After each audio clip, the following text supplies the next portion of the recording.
Hello everyone and welcome to SUNUP. I'm Lyndall Stout. The West Nile virus has been detected in Oklahoma and one person has died according to state health officials. To learn more about prevention, we're joined by Dr. Gina Peek, who is head of Extension, Family and Consumer Sciences. And Gina, let's dive right in and talk about what people can do to keep their families and their property safe. Yes, absolutely. There are many no-cost things that families can do to protect themselves. First of all, consider your property. You want to make sure that there are no places on your property where mosquitoes can lay eggs. So any kind of standing water that you have, obviously buckets, little kid swimming pools, things like that, but also be creative and look around, walk your property. Are there, for example, French drains that you need to maintain? Are there any kind of ruts that you could fill in with dirt? Again, think creatively, look around your property and eliminate any breeding grounds. So what about things like on your home specifically, screens and other things to keep them from coming in? Absolutely. So you, in addition to checking your property for any kind of places where mosquitoes would reproduce, you want to make sure that you're not letting them into your home. So check the screens, just like you said. Make sure that if you need to patch, you can get a simple patch and put it over there. A piece of tape will work as well. You can also make sure that you keep the screen doors shut to prevent them from coming inside. Making sure that any kind of other pest entry points are sealed up. And it could be simple as, putting something over to block mosquitoes from coming in. And really all of this is just kind of a level of awareness that's really little or minimal cost. Absolutely, absolutely. It is completely being aware. It's making sure that you're not letting mosquitoes into the home. And it's also making sure that you eliminate any kind of habitat where they can breed on your property. So briefly, let's talk about bug spray and what folks need to keep in mind. Okay, in terms of bug spray, the label is the law. So read the label and follow the instructions. Okay, great short and sweet tip. And last but not least, there's an extension fact sheet that kind of covers the common mosquitoes in Oklahoma. My colleague Justin Talley wrote a fact sheet about mosquitoes and it's available on the Extension website. Great, we'll check it out. Thanks a lot, Gina. And for a link to the mosquito fact sheet, go to sunup.okstate.edu. And speaking of Dr. Talley, here he is talking about West Nile prevention in horses. Yeah, when we think about mosquito-borne disease and West Nile virus particularly, sometimes we've got to think about not so much the amount of rain that's coming in, but the cyclical pattern of how these diseases interact with the mosquito and what we call the animal host. And in this case, our animal host that's important are horses. And so West Nile virus can be transmitted by mosquitoes, in particular what we call Culex mosquitoes. And why Culex mosquitoes are involved is because they tend to prefer to feed on birds. Birds are our what we call reservoir hosts, which means the virus is replicating inside that bird and that mosquito is feeding on that bird and then feeding on either humans or horses and can cause some issues when they start feeding on those. The thing about horses and humans is we're also a dead-end host. That means once the mosquito feeds and transmits the virus to either horses or humans, then the virus is not replicating at a high enough rate for them to serve as reservoirs. So essentially, once it's transmitted, the mosquito is not gonna, if you have other mosquitoes feed on horses, it's not gonna be able to transmit it to other horses. One particular thing we need to kind of think about is for horses, we have protection mechanisms, and one of those is our kind of a multitude of vaccines that we can give horses. And basically the premise of these is it allows the horse's immune system to do all the work. And once they are vaccinated, plus receive the timely booster in some of the vaccines, then they are usually fully protected from the transmission of West Nile virus, even if an infected mosquito feeds on them.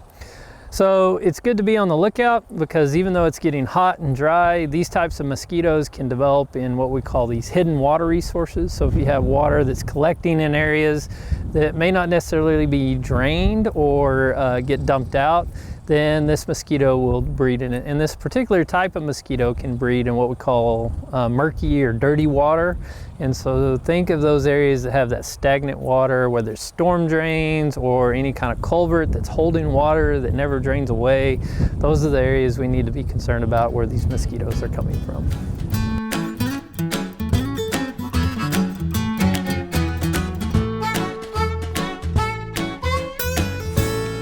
Welcome to this edition of the Mesonet Weather Report. I'm Wes Lee.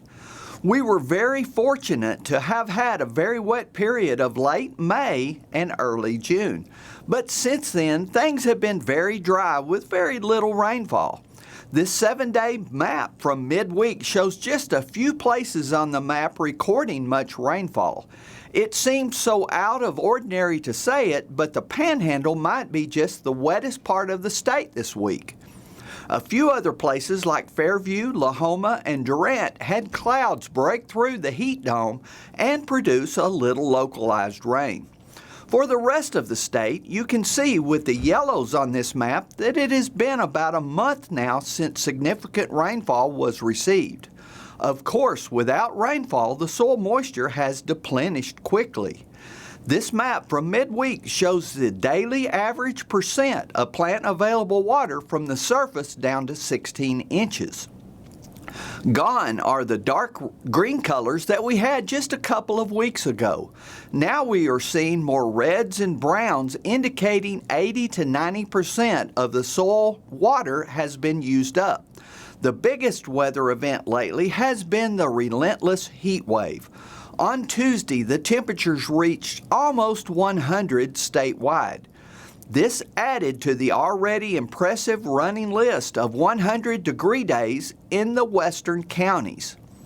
Altus has been the hottest city in the state with 30 days and counting on Tuesday above the century mark. Are we going to rival the record-breaking heat from 2012? I sure hope not. Since the end of June, the statewide average high temperatures have been running about 6 to 8 degrees above what is normal for this time of year. Add to the heat a nice helping of humidity and we get felt temperatures even higher.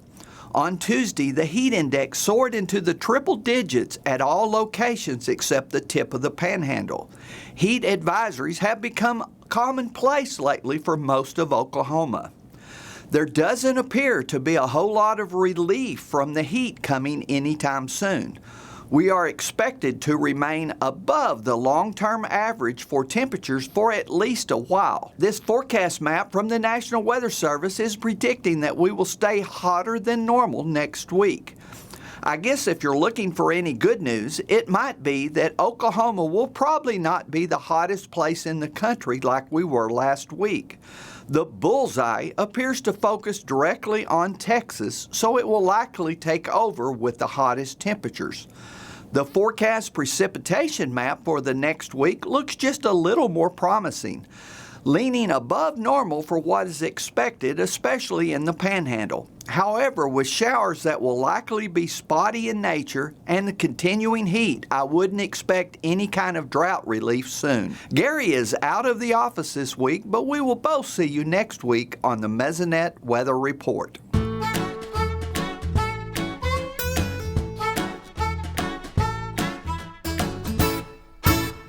Dr. Kim Anderson, our crop marketing specialist, joins us now. Kim, you say wheat prices have taken a beating recently. The big question, how low can they go now? Well, let's look at a chart we showed last week that starts in January of 2008. Now, in January of 2008, we had prices all around upper 8s, low $9. By March, early March in 2008, they peaked out at $12.16. Now, this price rally was because supplies were tight. Production had been low, use had been relatively good, and it drove prices up. But by the time we got into harvest, those prices had fallen to $8 to $9. Now you remember the world's harvest starts in March in India and Asia and some of those countries, North Africa and some of those. So we had a good harvest coming on, and we had taken $3 up to $4 off of that price between March and our harvest. By the time we got into early December, we'd dropped to $4.50. We'd taken $8 off of that price because of a good harvest. Now prices wallered around, they went back up to $9, they came back down, and as we got into June of 2010, they were down to $3.60. They rallied back up in 10, back up to near 9. We bottomed out in 2016 at $2.90. And so this shows you, looking back at 08 and 10, that we can have some big moves in the market. Now let's look at what's going on right now. We came into May, our prices peaked at $13.13 in Medford, or north central Oklahoma. This was not a supply driven, well, it was a supply driven because Ukraine and Russia taking a third off, but it was also a demand driven price increase because COVID starting back had driven the price up to in the $8 range. So we got a supply driven and a demand driven, got them to $3.13. We came into June this year, $11. The crop was looking short, but relatively good. And as we got into July, $8.20. We had taken $5 off the price of wheat. Kim, very important to have that historical context so we can better understand kind of the ebb and flow right now. That's because history tends to repeat itself. Definitely. Okay, let's talk about corn, soybean, and cotton prices now. Well, lower prices is in just about every market. I mean, you can look at corn prices. You go back to May, $5.90, up into April, $7.40, now back down to $5.50. And our corn is just in the ground, and our harvest isn't for several months. But now we have had good crops down in Brazil and Argentina. You look at soybeans, go back to April, $13.30, $15 in early June, back down to $12.40 now. Cotton, $1 back in March-April time period, got up to $1.33. Now these are new crop prices, 22 harvest prices, and they're down to 90 cents. You've seen oil prices, everything, all the commodities, the stocks, everything's coming down. What do you think's behind that price decline? Well, I think it's high prices and market jitters. When you get prices up into near record highs, the market gets nervous. Buyers and sellers both get nervous. Now, if you're looking at wheat and corn, you got to look at Russia and Ukraine because you took a third of the wheat off the market. Russia has now brought theirs back on the market. I think that's one reason that's coming down. You got Ukraine and corn, a big corn exporter. They're moving some of that back on the market, but it's slow. You got world production expected relatively good for wheat, corn, and beans. And you got China. China canceled maybe 5 cargoes of soybeans this week, and oil prices go down. That brings down corn prices. Ethanol also impacts the other prices. So with all this in mind, what should producers do? Should they sell their commodities or hang on to things? Well, you know me. 1, have a written marketing plan, but 2, I like to sell our commodities at harvest when we're getting them off the machine. We do not know what prices are going to do. There's a lot of risk in the market, and I say just get it over with and stagger it in over harvest. All righty, Kim, thanks a lot. We'll see you next week.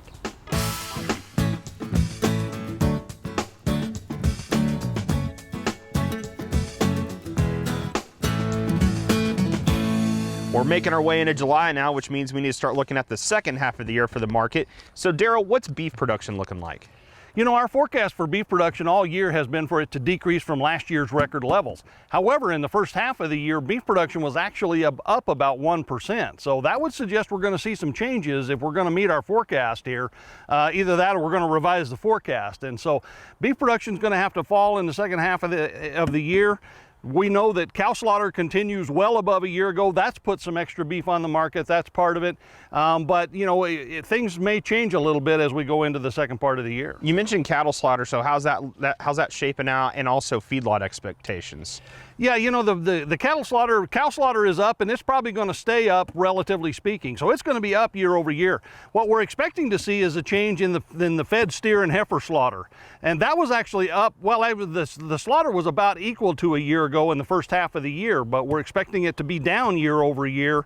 And, you know, that's made up of steer slaughter has actually been down about 1.7 or 8%, but the heifer slaughter has been up. And I think, again, that's a drought-related impact, just like the cow slaughter, where heifers last year that were probably would have been replacement heifers got moved into the feedlots, and we're still seeing those come through the feedlots. So, you know, as we go into the second half of the year, we've got basically record feedlot levels. June 1 feedlot inventories were record for that date.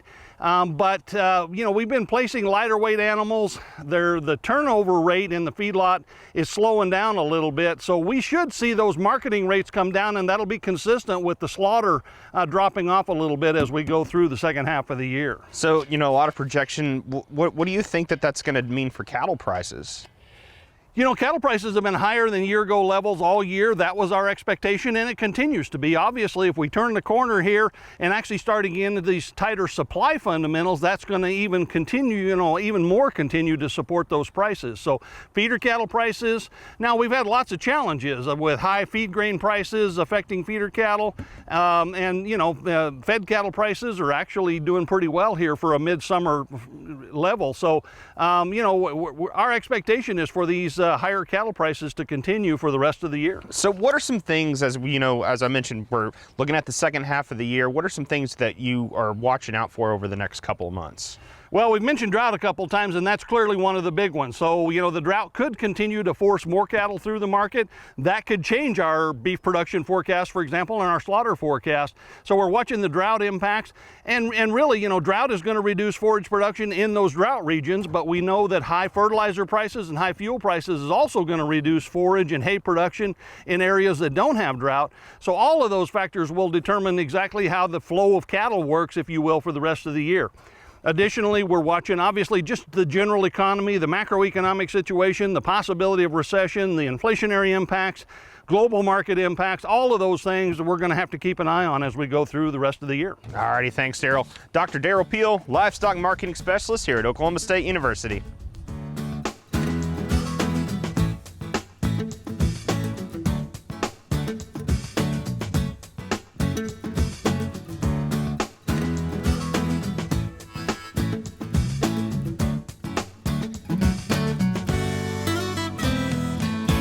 Good morning, Oklahoma. Welcome to Cow-Calf Corner. This week, we talk about trying to find some competitive advantages in the cow-calf business relative to high input cost. Again, we're joined by Dr. Paul Beck. We're going to talk about some growth promotants that we can use in the beef cattle business. And Paul, it's interesting as we visit about this, I liken it to the silver bullet, so to speak, whenever we know feed, fuel, fertilizer is so costly right now, and very important at this time if producers aren't using some of this stuff that we encourage them to do so. Let's talk about ionophores first. Yeah, anything that we can use that increases the efficiency, increases performance for in additive to whatever supplements or other management that we're doing is a lot more influential now with high feed prices than even before, whenever it was economical but feed prices were low. So ionophores, if we can include that in a creep supplement like the Oklahoma Silver program was back in the developed back in the 80s and 90s, you know, the cost of adding an ionophore is about 3 to 4 cents per day. So we're only looking at about 12 cents per pound of added gain compared to the supplement, which could cost up to about 25 to 30 cents. Paul, is there a way to get that done with a mineral supplement? So there are no labeled ionophores that you can feed cows in a mineral. So you'd have to stay on label, provide that to the calf within a creep gate or something like that.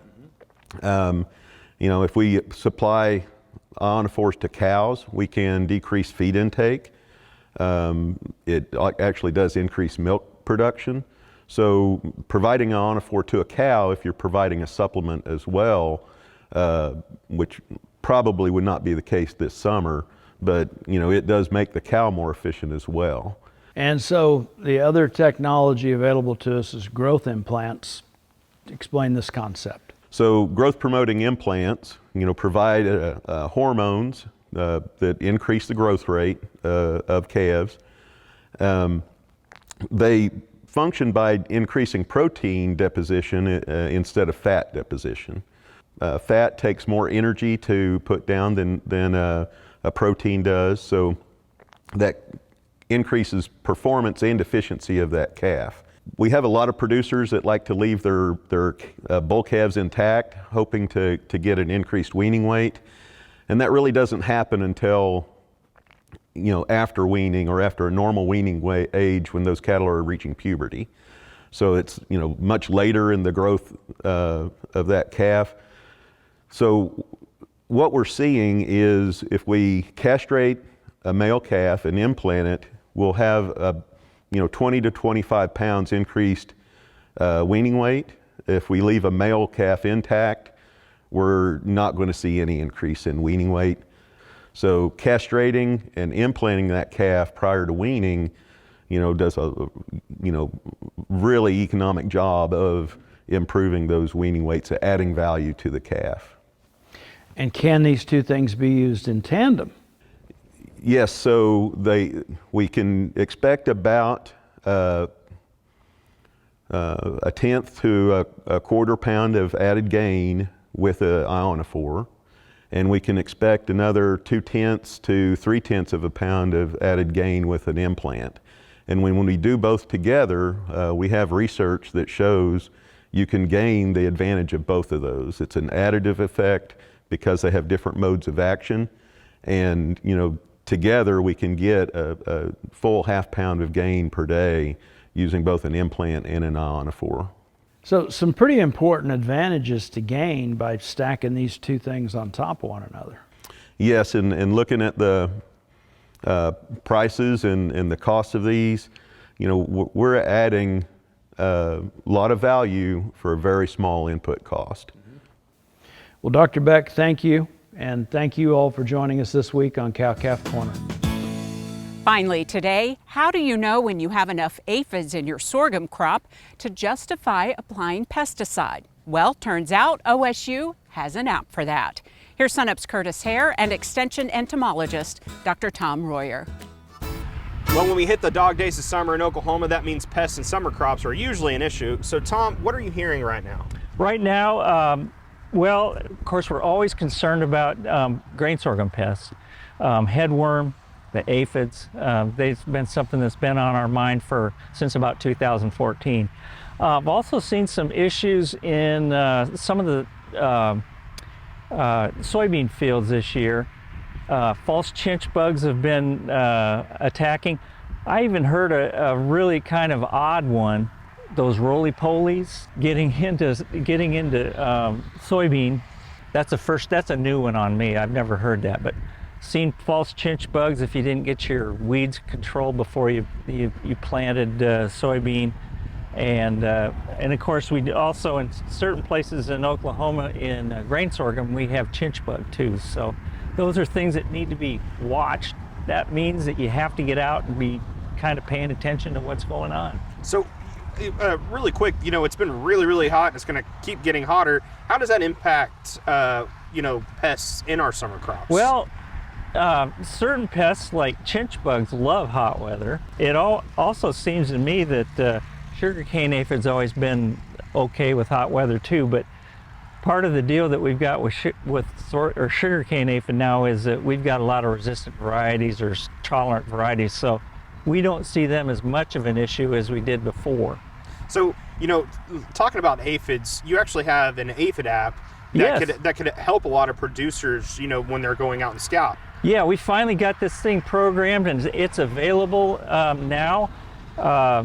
It's called the Sugarcane Aphid App. It's downloadable on Apple Store or Google Play, and it works really slick, and it's backed by a lot of research from former PhD student Jess Lindenmeyer. We call it the Glance and Go app because it's a presence-absence sequential sampling system, which means you only sample until the app tells you that you've made a decision to treat or not treat. You don't have to keep sampling after that. If it's 50 or more, you just say it's infested. If it's less than 50, you say it's not infested. So it's a pretty simple system to go through, and it saves a lot of time in sampling. So, and I would imagine that one thing that's really useful for this is it also probably saves producers money if they're might not have as bad of an issue as they thought when it comes to insecticide. Yes, that's the whole point of it. We only want fields to be treated if they need to be, and we want to save a scout or a producer time by sampling. So it's combining two things. It's an economics of time and it's an economics of production. This app will keep track of all the different fields that you've sampled in a given time, and it'll tell you what the decision was. So you have to name your fields. You have to select the control costs that it would cost to treat the field, and you have to select the price that you're hoping to get for the grain. And I just go in and take a stop out here, and I look at 3 plants in a row, and I look at the uppermost extended leaf and the lowermost extended leaf, looking for aphids. If there's 50 or more aphids, I say it's infested. If there's less than 50 on the 2 leaves, I say it's not infested. And continue to do that until it gives me a decision. You have to check a minimum of 15 plants before it will give you a decision. And then when you're done, you just say save the sample, and it will save it to your thing, and you can go back and look at it later. All right, thanks, Tom. Tom Royer, Extension Entomologist here at Oklahoma State University. And if you'd like more information on how to download the app he was talking about, go to our website, sunup.okstate.edu. That'll do it for us this week. Remember, you can see us anytime at sunup.okstate.edu, and also follow us on YouTube and social media. I'm Lyndall Stout. Have a great week, everyone, and remember, Oklahoma agriculture starts at sunup.